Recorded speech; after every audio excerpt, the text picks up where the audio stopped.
नमस्कार साथियों कंप्यूटर अनुदेशक भर्ती को लेकर आपके दिमाग में दो सवाल बने हुए हैं कि भैया नियमित भर्ती देखने को मिलेगी या अनुबंध या ठेका पर देखने को मिलेगी।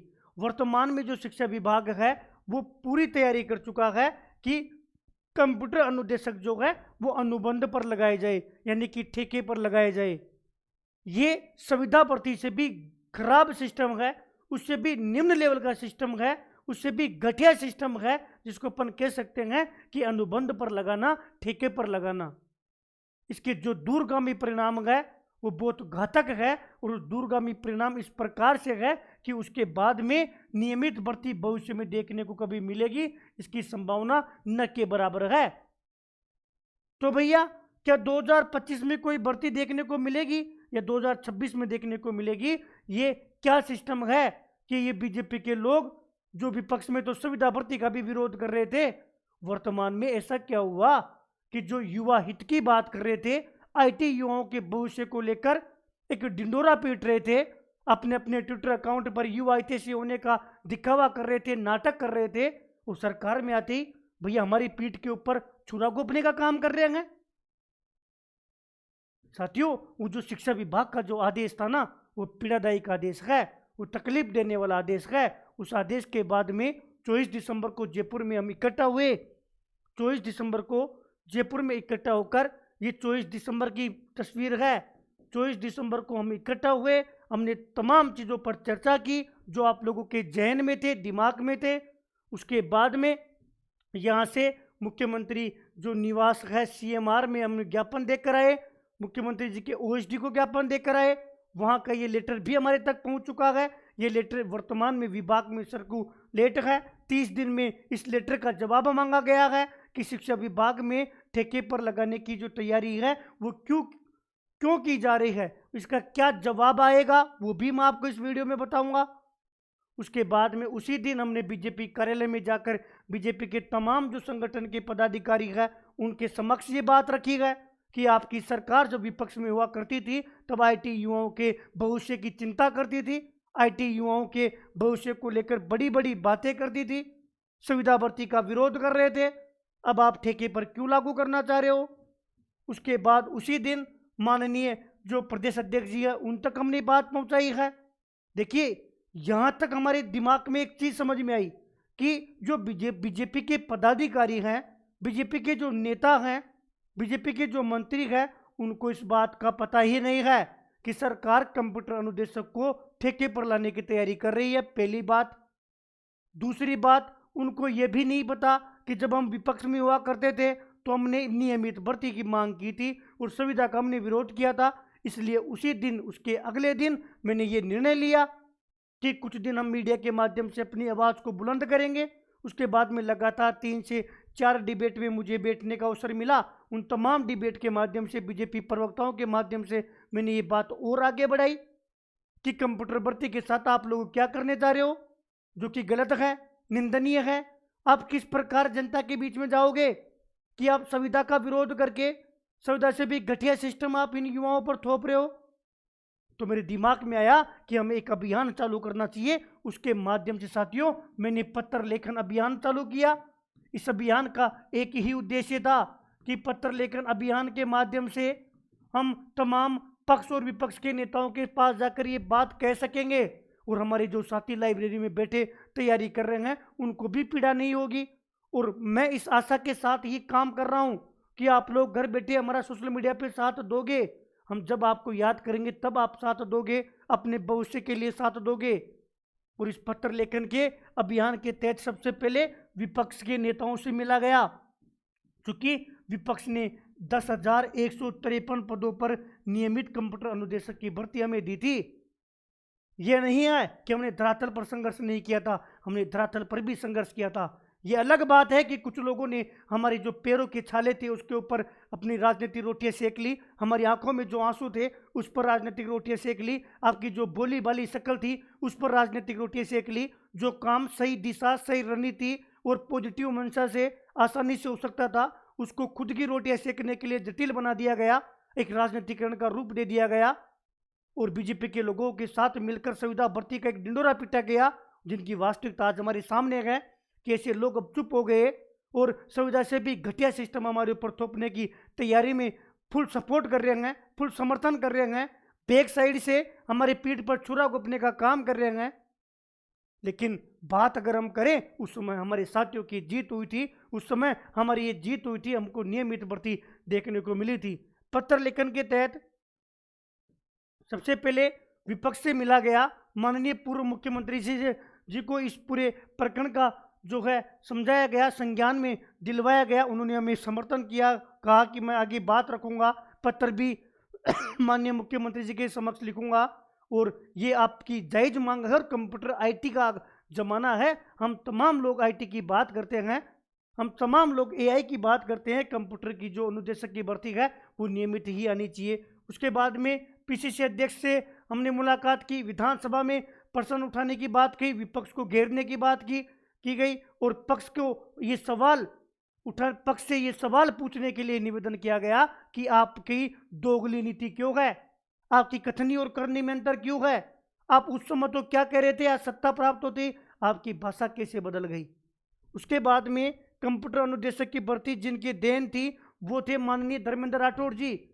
और धर्मेंद्र राठौड़ जी जिनकी बदौलत ही 10,153 पदों पर नियमित भर्ती आई थी, उस समय भी हमारे साथ थे, आज भी हमारे साथ है। माननीय मुख्यमंत्री जी को लेटर भी लिखा है, साहब ने ट्वीट भी किया है और साहब ने विभिन्न मीडिया के माध्यम से, प्रेस नोट के माध्यम से हमारी आवाज़ को बुलंद करने का काम किया है और यहीं से हमारी जो मांग है उसको ऊंचाई मिली है और यहीं से बीजेपी के लोगों तक ये बात पहुंची है कि वापस कंप्यूटर अनुदेशक का कोई मुद्दा हाईलाइट है। वापस कंप्यूटर अनुदेशक की मांग को लेकर चंद लोग पत्र लेखन अभियान के माध्यम से नेताओं के दर दर जा रहे हैं।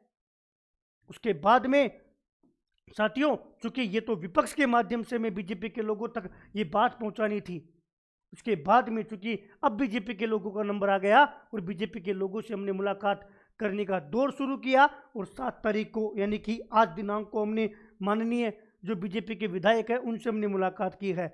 ये माननीय ऊर्जा मंत्री जी से हमने बात रखी है, ये हमारे जो करौली के माननीय जो बीजेपी विधायक है उनको ये बात रखी है, साथ में शाहपुरा ये वाला नहीं, भीलवाड़ा शाहपुरा के माननीय विधायक जी से हमने बात रखी है और दौसा सांसद प्रत्याशी पूर्व मंत्री के समक्ष हमने मजबूती से मांग रखी है। इन्होंने हमें आश्वासन भी दिया है कि हमारा आपका विधानसभा में जो प्रश्न है वो भी जो हम बनवा कर उसको उठवाएंगे ना, हमारी सरकार तक हम ये पूरी बात रखेंगे कि युवाओं के साथ गलत नहीं होना चाहिए। इसके बाद साथियों कैबिनेट मंत्री से हमारे साथियों ने मुलाकात की है, ये हम सिविल लाइंस विधायक साहब के पास में स्वयं जाकर व्यक्तिगत मिलकर पूरे प्रूफ दे के आया हूँ, मजबूती से मांग रखी है और माननीय शिक्षा मंत्री जी के समक्ष भी हमने मांग रखी है। कहने का मतलब ये है कि हम लगातार बीजेपी और कांग्रेस के नेताओं से पत्र लेखन के माध्यम से मिल रहे हैं, फिर भी हमारी बात नहीं सुनी जाती है। तो मैं पूरा प्रयास करूंगा कि मकर संक्रांति से पहले प्रेस कॉन्फ्रेंस के माध्यम से बीजेपी के नेताओं से वापस पुनः बीजेपी की सरकार से निवेदन किया जावे, गुहार लगाई जाए कि कंप्यूटर अनुदेशक की यानी कि जो बीसीआई की जो पूरी भर्ती है उसका पूरी दास्तान पूरी प्रदेश की जनता, युवा और मीडिया के माध्यम से तमाम लोगों को बताया जावे कि बीजेपी सरकार ने उस समय तो हमारे साथ दिया, अब साथ नहीं दे रहे हैं, अब क्या कर रहे हैं और कौन सी पीड़ा हमारे ऊपर जबरन थोप रहे हैं अनुबंध वाली। इस दिशा में मैं काम कर रहा हूँ। इस दौरान 3 से 4 साथी जो पर डे मेरे साथ है, विशाल जी हैं, अपने अरविंद भैया हैं, भूपेंद्र जी हैं, इनके माध्यम से हम सब मिलकर, रविंदर भैया जो हमारी टीम के मजबूत स्तंभ हैं, हम सब मिलकर, हमारी पूरी टीम मिलकर हम जो है एक सही दिशा में सही रणनीति के साथ काम कर रहे हैं और हमारा पूरा प्रयास है कि आप लोगों को बिना परेशान किए, बिना किसी दाग छल कपट के हम एक मजबूत स्थिति में इस मांग को लेकर हम लड़ सके, धरातल पर मेहनत कर सके और 30 जनवरी से पहले हमें इसको लेकर एक सकारात्मक रिजल्ट मिले। हमारा जो टारगेट है वो पूरा जनवरी माह था, आज 8 तारीख हो चुकी है, यानी कि केवल 22 दिन हमारे पास शेष है। इस 22 दिन के अंदर हमें इस मांग को पूरा करवाना था। 22 दिन में 15 जो जनवरी है उससे पहले हम पीसी भी कर देंगे, यानी कि मिलने का, निवेदन करने का समय हमारा पूरा हो जाएगा। अब आपके दिमाग में एक सवाल होगा कि भैया पक्ष विपक्ष और बीजेपी के संगठन के लोगों से और मुख्यमंत्री की टीम से तो आप मिल रहे हो, जो रह गए उनसे और मिल लोगे, लेकिन अधिकारियों का क्या, जो अधिकारियों ने ये आदेश दिया है, तो आप अधिकारियों की मंशा भी सुन लीजिएगा। 7 जनवरी को अधिकारियों से भी हमने मुलाकात की है, यानी कि सचिवालय में मुख्य सचिव CS से भी हमने मुलाकात की है, और जो शासन सचिव है उनसे भी मैंने मुलाकात की है।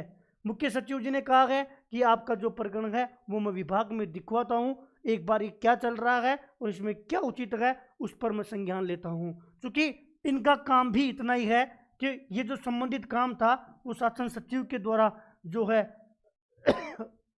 एजुकेशन से संबंधित काम था, यहाँ से इसकी जो पूरी रूपरेखा बनेगी, यहीं से जो भी बदलाव होंगे वो यहीं से होंगे। शासन सचिव जी का कहना था कि चूंकि 2025 में हम ये नियमित भर्ती करवाना पॉसिबल नहीं है, ना RSSB के पास समय है, ना RPSC के पास समय है। चूंकि स्कूलों में कंप्यूटर अनुदेशक चाहिए और हमारे पास केवल एक ही विकल्प बचता है कि हम इनको ठेके पर लगाएं, ठेका प्रथा अपनाएं, या मैं यूँ कहूँ कि हम अनुबंध पर इनको जो है लगाएं। लेकिन एक बात आप लोग याद रखिएगा कि एक बार अगर अनुबंध पर कोई लग गया ना, तो फिर वो उस पोस्ट को नहीं छोड़ेगा। वो लोग फिर कोर्ट में जाएंगे, फिर वो नियमित भर्ती में बोनस की मांग करेंगे। मतलब एक बार रायता फैल गया ना, तो फिर वो रायता नहीं समटेगा हमसे। और ये मान के चलिएगा कि जो शिक्षा विभाग है वो तो इस पर जोर देगा। शिक्षा विभाग चाहता है कि हम ठेका और अनुबंध पर ले लें, जिससे मामला ही खत्म हो जाए, नियमित भर्ती का निचोड़ी खत्म हो जाए। अब आप लोग दो बातें सोच सकते हो कि भैया हम तो तैयार हैं अनुबंध पे, ठेके पे लगने पे। अगर आप लोग तैयार हो तो मैं 15 जनवरी से पहले पहले जो मेरे स्तर पर जो काम थे ना, मैं सारे जो काम कंप्लीट करके आपकी झोली में डाल दूंगा। जब आप लोग तैयार हो, आप लोगों को कोई दिक्कत नहीं है, तो समझे मुझे भी कोई दिक्कत नहीं। आप जैसा कहोगे वैसा मैं काम करने के लिए तैयार हूँ। क्या भैया यहाँ कोई और विकल्प है? बिल्कुल एक विकल्प और यहाँ निकल के आया था कि अगर बच्चे चाहेंगे, स्टूडेंट चाहेंगे, तो हम तो इस आदेश को क्या कर देंगे, निरस्त कर देंगे। लेकिन कब? अजी स्टूडेंट चाहेंगे कि हम ठेका प्रथा नहीं चाहते, हम नियमित भर्ती चाहते हैं, भले इस समय लग जावे, लेकिन जब देखने को मिले हमारे सामने तो हमें केवल नियमित भर्ती देखने को मिलनी चाहिए। इसलिए 15 जनवरी के बाद में, यानी कि जैसे ही हम प्रेस कॉन्फ्रेंस करेंगे उसके बाद में आप लोगों की आवश्यकता पड़ेगी।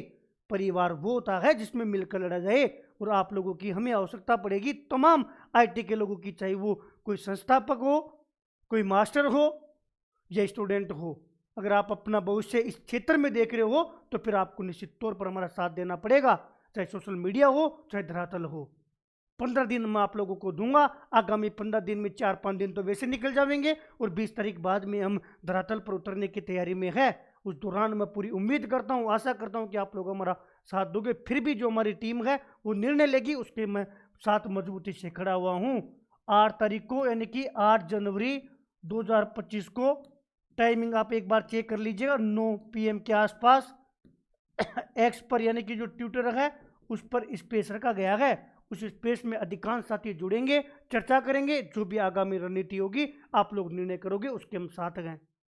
क्या कर रहे हैं, क्यों कर रहे हैं, इसके पीछे क्या रीजन है, अधिकारियों का क्या कहना है, वो सारी बातें मैंने आप लोगों को शेयर की है।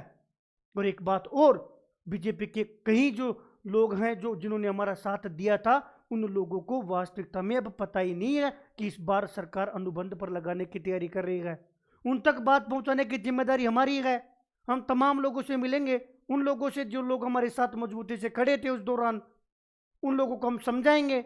फिर भी आदेश पूरा नहीं होता है, वापस नहीं होता है, तो हम निश्चित तौर पर लड़ने के लिए तैयार हैं। उसमें आप लोगों का हमें साथ चाहिए। आपका कोई सुझाव हो, आपका कोई सवाल हो, आप निश्चित तौर पर पूछ सकते हैं। रणनीति खराब हो, दिशा गलत हो, तो भी आप राय दे सकते हैं। आगे हमें क्या करना चाहिए वो आपके मंतव्य में कुछ चीज़ हो तो भी राय कर सकते हैं। लेकिन वो लोग जो किसी एक विशेष लोग के द्वारा प्रायोजित हैं, जिनका माइंड वॉश करके अगर वो इसमें रायता फैलाने की सोचेंगे, तो उन लोगों को बर्दाश्त नहीं किया जाएगा। एक भी साथी को भटकने नहीं दूंगा। दिशाविहीन कार्य और जो है गलत दिशा में तो मैं आप लोगों को नहीं भटकने दूंगा। जो धोखे पिछली बार आप लोगों के साथ हो गए, वो धोखे इस बार मैं नहीं होने दूंगा। क्योंकि उस समय मैंने नज़दीकी से आप लोगों का दर्द देखा है, आंसू देखे हैं, हाथ पैरों के जो छाले थे वो भी देखे हैं। आपके साथ पैदल चला हूँ, आप लोगों के साथ मेहनत की है, आप लोगों के साथ भूखा रहा हूं, आप लोगों के साथ धूप में रहा हूं, केवल और केवल आप लोगों के चेहरे पे मुस्कान देखने की वजह से। और उस दर्द से मेरा रिश्ता था, क्योंकि धोखा देने वाले चले गए। चालाकियां 4 दिन की होती है और ईमानदारी जो होती है वो ताउम्र रहती है। इसलिए उस दर्द से मैं आप लोगों का अपना हूं, इसलिए मैं आप लोगों को कुछ बेहतर करके दिखाने के लिए आप लोगों के साथ लड़ रहा हूं, अग्रिम पंक्ति में लड़ रहा हूं। आप जैसा कहोगे साथ में मिलकर इस लड़ाई को मजबूती से लड़ेंगे और निश्चित तौर पर जीतेंगे। जनवरी माह में ही इस लड़ाई में हमें सरकार से यह आश्वासन चाहिए, ये स्टेटमेंट चाहिए कि हम कंप्यूटर अनुदेशक की भर्ती को ठेका या अनुबंध पर नहीं लेंगे, जब लेंगे तो नियमित ही लेंगे।